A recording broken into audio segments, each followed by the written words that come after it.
Hello and welcome to Food for Thought. On this episode, we will talk about what's happened since the inauguration. During this episode, I have a special guest. I have Oliver. He's wanted to be part of the show since the first episode, so we decided to let him sit in today and see how he does. Everybody meet Oliver. This is Oliver. Anyhow, week one of Trump land has ended, and most Americans are feeling like they have been gut punched, literally kicked in the gut.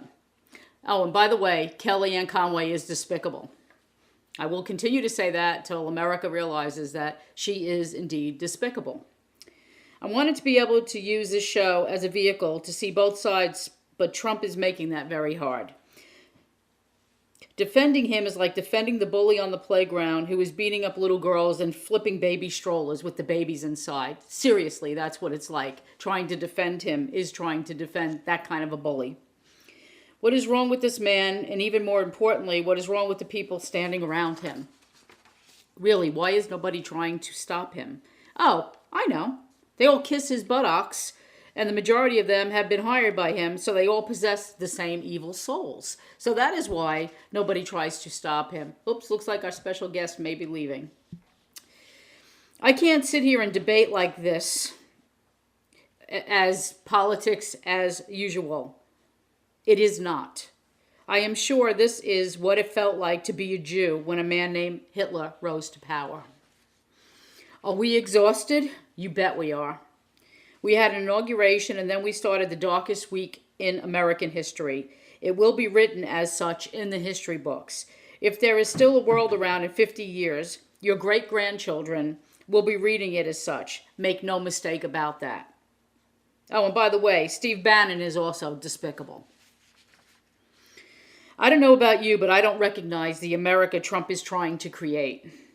The America I recognize are the thousands and thousands of people that have stormed the airports yesterday and today, by the way, it's going on again today, in protest of Trump's Muslim ban. Everybody knows that the man only banned Muslim countries that he is not doing business with. He is blatantly promoting his own businesses through executive order. There's so much wrong with this that I can't even begin to articulate it. Mr. Director, Producer, what do you think about what's going on this past week? Can't say it makes me happy, but there's not legally a lot that can be done at this point. We have to wait for his cabinet and his the people he picked to say that he's unfit for the office in order to start working on Section 25 to get him out as an idiot. And that is saying that he's basically incompetent, unable to run the country, that he's unfit. Yeah, because they didn't know the words moron and idiot back, back in the day, yeah, of our forefathers. Anyhow, I'm online a lot, and sometimes I read something that really strikes me, and I actually read this post by somebody on Facebook, and it struck such a chord in me that I wanted to share it with you all. So here we go. I'm not going to identify the person, but because I didn't get their permission to read this, so I'm just going to read it because I think that it's really important that we all hear what this person has to say. Here's the bottom line. I am not a liberal or a libtard. I'm a moderate, and I support the Second Amendment as well as I am pro-life. But I support the actual Second Amendment, not the alt-right or far-right, sick-minded ideas. And forcing women to adhere to my values of personal morals is equally wrong. I am a patriot. I am a U.S. veteran of the United States Army. I am a small business owner. I am a single father of 3 daughters. I care about this country. Obama was not a Muslim or a terrorist. And if Obamacare sucked, it did because of all the a-holes trying to make it bad. I believe in the Constitution and all its amendments. Mexico is not our enemy either. Trump accusing Mexico of our problems and then forcing them to pay for the wall is like a rapist blaming his victim for not performing and then forcing the victim to pay for his Viagra. I am pro-equality. I support gay marriage. I don't think we should ban any refugees or immigrants based on race or religion. I don't hate Trump as a human being. I am not anti-Republican. I'm no bloody snowflake either. Trump is the worst thing to ever happen to our country. With him in office, it's Nixon, race wars, Vietnam War protests times 1,000. I stand with Standing Rock water protectors. I stand for freedom of speech. I support the press. We have a right to hear the truth from them. And just because a person doesn't like what they report doesn't make them fake. And guess what? The amount of American citizens uniting against Trump far outnumber those supporting him. If I offend you, perhaps you can understand me better if I say it flat out and do what Trump did and drop all the political correct talk. If you love Trump, F you. Don't come near me or my children. I don't want that near me. I don't care if you went to school with me or served with me or in any of my favorite rock bands. I can stay silent no more. Impeach Trump now. And then he goes on to say, if you want to unfriend me, that's fine. I've got, 5,000 friends and more waiting to become my friends. So, and he again ends it with impeach Trump now. So here is somebody who is not really saying he's not liberal, but he's not really saying what he is, because at this point, people, it's not about whether you were a Democrat, whether you're a Republican, whether you voted for Trump, whether you didn't, whether you voted for Hillary, whether you didn't. What it's about now is common sense and common decency, for which the Trump White House seems to have none of. It possesses no common sense and it possesses no common decency. That's a problem here in America. So anyhow, we've got all of these protests happening once again back in today. As a matter of fact, people in New York, yesterday they were at the airport. Today they are gathering at Battery Park. Battery Park, and if you've never been to New York, is the park that directly faces the Statue of Liberty. So they've all gathered at Battery Park today in protest of this Muslim ban that the White House is not referring to as a Muslim ban, but that's what in effect it is. So, and back to, everybody knows that he has banned people, Muslims, in the countries, from the countries that he does not do business with. If that's not a problem for everybody, I don't even know what to say from that. He continued to prove what a moron he is this whole week through his words and his actions. Oh, and by the way, Mike Pence is also despicable. Chancellor Merkel, and that's the Chancellor of Germany, had to teach him this week about the Geneva Convention. He had no freaking clue that what he's doing with immigrants is actually against the Geneva Convention. Theresa May, who is, the new whatever of Britain, came and had a meeting with him. She thought it went very well. However, she did have to hold his back to the wall in support of NAFTA because we need free trade. And I guess he doesn't seem to understand how in politics everything is interconnected. It's not one separate business deal. In his world, it's one separate business deal at a time.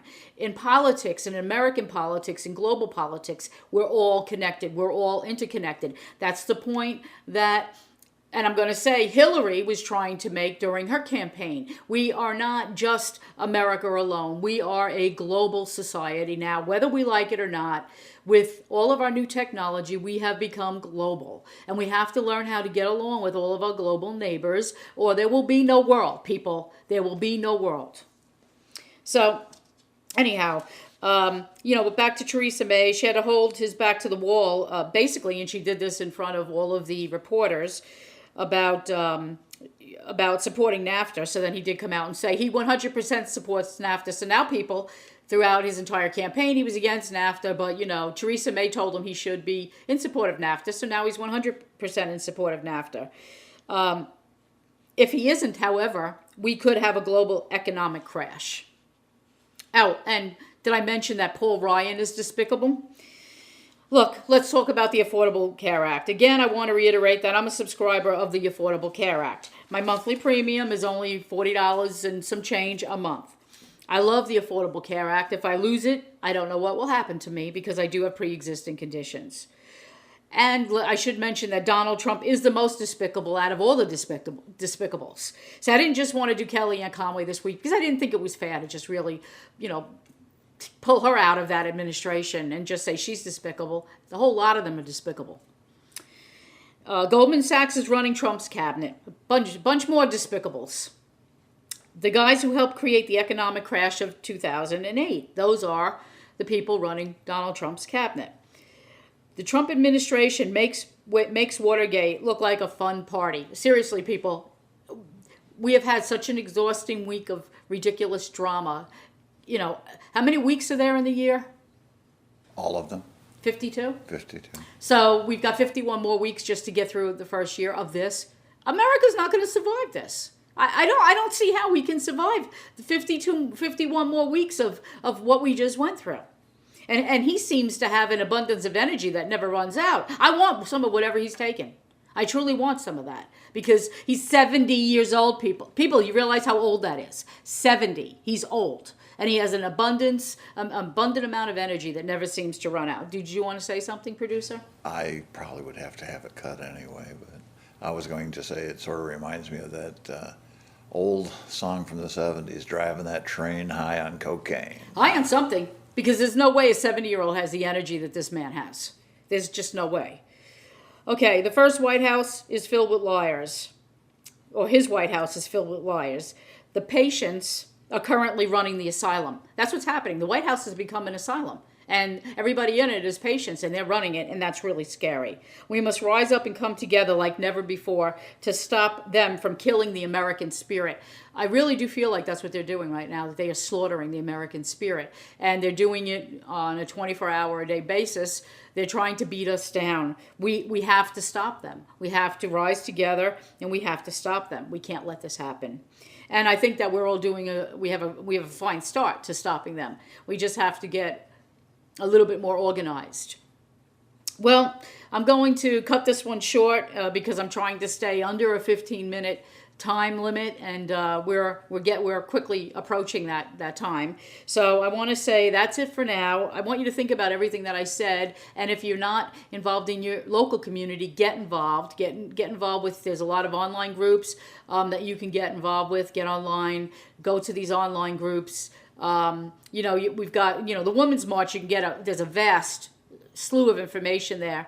You can also sign up or like Dan Rather's page on Facebook. He's got a lot of information there. And Robert Reich too, Reich, R-E-I-C-H. So Robert Reich, R-E-I-C-H. Also very informative. You can get a lot of information from him. I want to say bye to everybody. First, I want to thank you for tuning in. Then I want to say bye, and make sure to leave the comments like right under the video. There's a little comment section, and I will, if you have something you want to say, you want me to read it out loud, I'll do that. If you have a question you want to ask, whatever you want to put under there, even if you want to insult me, I don't care. Put it under there, and we'll see you next week. Thanks for tuning in to Food for Thought. Thank you.